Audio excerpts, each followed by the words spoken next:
Following amendment, clerk will read the amendment.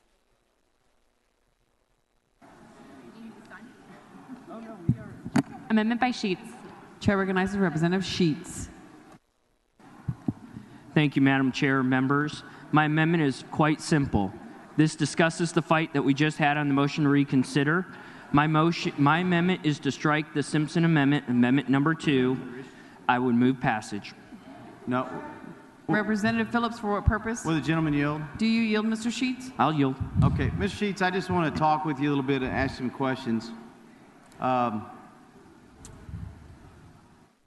Do you understand? I mean, you understand that we have 16 regions, is that correct? Yeah, the worst thing we ever did. Is that yes, correct? sir. It's one of the worst things we've ever done.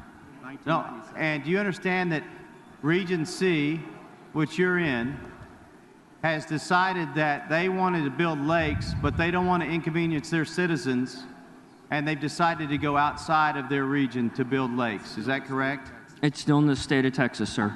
I'm just asking you about the region, but that's correct. Is that right? It's still in the state of Texas, sir. Is that a yes? I don't understand this. It's still in the state of Texas, sir. Is it outside of the region? Sure. Okay. And so, I don't know if you understand. Do you know that I've got 2 lakes that are being built in my county? Do you understand that? I understand that, yes, sir. And do you understand that there's not a citizen in Fannin County that has a right to have any say over the running of that lake? Do you understand that? I understand that. And does that not bother you that the people and your folks can vote to remove the board of directors if they're doing something wrong, but that my citizens who have to live around the lake have no authority to do that? When we're talking about the amendment before us right now, the two-thirds requirement in order for us to develop water so that the Dallas region and the Fort Worth region can all have the water supply we need is an onerous requirement that's unnecessary. Would you please answer the question? I am answering the question. No. Do you understand the reason why we want this is so that you can't just come in and take it without having a good negotiation so we can say, hey, what? And you know what my county... Members, we need order in the House. There's difficulty hearing the front and back mic. So in my county, Mr. Sheets, in my county, I don't mind talking to Mr. Larson but in my county, if the region would work with them and say, hey, this is what you'll get. You're going to be able to get some water. We'll give you a vote on the board so that if your citizens are complaining that there's problems with the lake, there's problems with the management of the lake, you can have some say in it.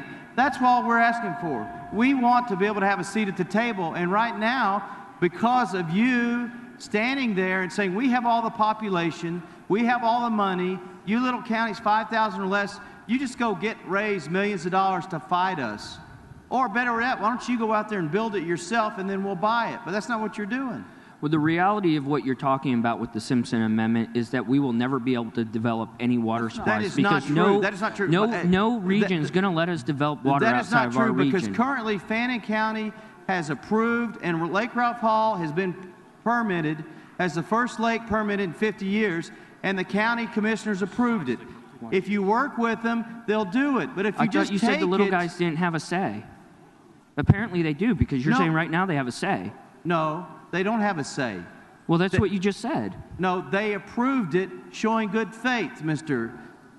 I understand you don't know anything about this process except for the fact that you want to win because you have the might, and that's not right. No, it's not that I want to win. It's that I want to make sure that the residents that live in District 107 and the residents that live all over the North Texas region, and when we're talking about Bexar County, and let me finish, and we're talking about other regions of the state, we need to make sure that we have the water that we need. Do you realize, Mr. Sheets, we are one state, sir. Do you realize, Mr. And I agree with that. And we got to work together, but you don't want to work together because you want to do it yourself. Do you realize our farmers and ranchers, they don't have water treatments. Their grass isn't all green because they know the value of water. If y'all would put some good planning in and restrictions and take care of conservation, maybe you wouldn't need to take as much of our water, Mr. Sheets. That's what Dallas needs to do. That's what the Metroplex, they need to follow Bexar County. You keep talking about Bexar County, follow their model. They've done an excellent job. When are you going to institute Bexar County's, and Mr. Larson's right behind that, taking care of water in their region. You need to do the same. And we've been doing that, sir. We've been passing why do water you need more and conservation more of our acts lakes? because our region is growing, sir. Madam Chair. Mr. And I White, would for what also add purpose? that Region C is the highest water conserving Not at district this out of time. all the regions right now. I'll yield. Gentlemen yield for Do questions. you yield, Mr. Sheets? Yeah, I yield. Gentlemen, yield. Kenneth, are you familiar with the district that I represent? I am not, sir. Okay. I probably have more surface water than any state house district in this state. Okay? And this is not a game. This is serious business. It what is you're serious doing here. business, Because sir. let me ask you something. Do you understand the agreements and the understanding that people in East Texas have with the rest of the state? Do you understand the agreements? I do understand those Okay, agreements, sir. what are those unwritten agreements? That we have water districts and we have these regional planning districts and that individuals offer compensation and that there's engagement. Now look, we're going to have a vote and you're going to probably win the vote. But I want you to think about this because I don't know if you're familiar with the calls and questions I've been receiving from back home. Are you familiar with them? Well, it's your office, sir. Okay, let me tell you something. Let me tell you my offer, Mr. Sheets. We have seen the bills and amendments that have hit this floor with water grids and all other types of schemes. And I want you to know that people are watching and they don't like it. So you're going to have your vote today. Go ahead and have your vote. Well, I'll tell you, people are watching, and people are watching in my district. And why do you think we came aware of this amendment that was added? It's because we were getting calls from back home.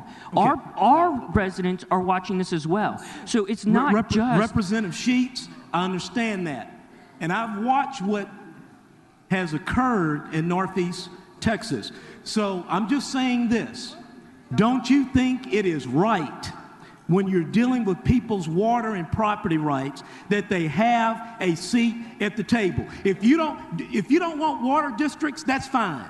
We can just have the state be one entire water district. Bring the bill to the floor and vote on it. Well, I will tell you right now, if you want to talk about having a seat at the table, let's do it in an open, transparent way. Let's not have a two-thirds requirement. We had a vote. Let's not have a two-thirds requirement that will make it onerous and impossible for us to do what we need to do. The amendment, House come to order. The amendment was offered. I miss votes. I know there have been people out eating lunch and watching the weather and looking at fireworks and everything. I understand that. But this was done in the right way. Let's just keep it on water. And that's fine. I don't disagree with that. And what we're doing is being done the right way. And I will also tell you that two-thirds requirement is onerous and is unreasonable, and we will never be able to get a project done to make sure that our growing regions are able to develop water. Mr. Speaker, Mr. Simpson, for a purpose. would the gentleman yield for a question? Mr. Sheets, do you yield for questions? Mr. Sheets, I yield. this affects all the state. It could happen to you. It just says you can't plan and fund a project in someone else's district without their consent. It doesn't require for unanimous consent. I would even take an amendment to bring it down to just a majority of the board. But don't just force it. We're not saying we don't want to provide it. We'd like to. Normally we have an abundance in East Texas. But we don't want to be forced to go against our constituents when the environmental studies show that it's going to have a very negative effect. Do you want us to ruin the environment and our own economic development simply because you want to do it by force? And the TCEQ takes care of that during the permitting process. And you know, I will tell you the Clean that Waters Act is going to require that we you don't take want to about be held 500,000 hostage, Mr. acres. Simpson, and a two-thirds requirement is holding us hostage. Oh, I'll take an amendment to change it to the simple majority if you want to go that far. You should have thought of that when you brought your first amendment. The amendment before us today is to strike your amendment. I'll be happy to accept it. I won't. I know. And it's not my bill. It's your bill. That's right, and I think it's a good one. And if you think it's unreasonable that it require 2/3, why don't you offer a simple majority? How come your bill didn't even make it out of committee, Mr. Simpson? Well, it made it to the floor and it's passed and it's on the bill. No, it was passed as an amendment. Why didn't your bill make it out of committee, Mr. Simpson? Well, there's people like Mr. Larson that want to establish a grid to make a trans-Texas corridor for water to come and take it. And I don't want to do that. And You he's can throw out opposed the to this. buzzword This trans-Texas simply corridor all requires you want. consent, We're talking does it about not? water. That's funny. We're talking about water, Mr. Simpson. This We're talking just about a simply vital desires resource consent for to all plan Texans. and fun. And anybody, yeah. And it could be Mr. Desautel's district on the coast. It could be yours. All it simply requires that if you're going to plan a project and fund it in another district, you require consent. That's all we're asking. And I understand that, and I disagree. And as you can see, that there's several members up here that disagree with you as well. But just because you disagree doesn't mean you should take fundamental property rights, our economic development, our environment. Your property rights aren't being taken away from you, Mr. Simpson. Well, when you plan, You still have due process, Mr. Simpson. Representative Kraus raises a point of order. The gentleman's time's expired. The point of order is well taken and sustained.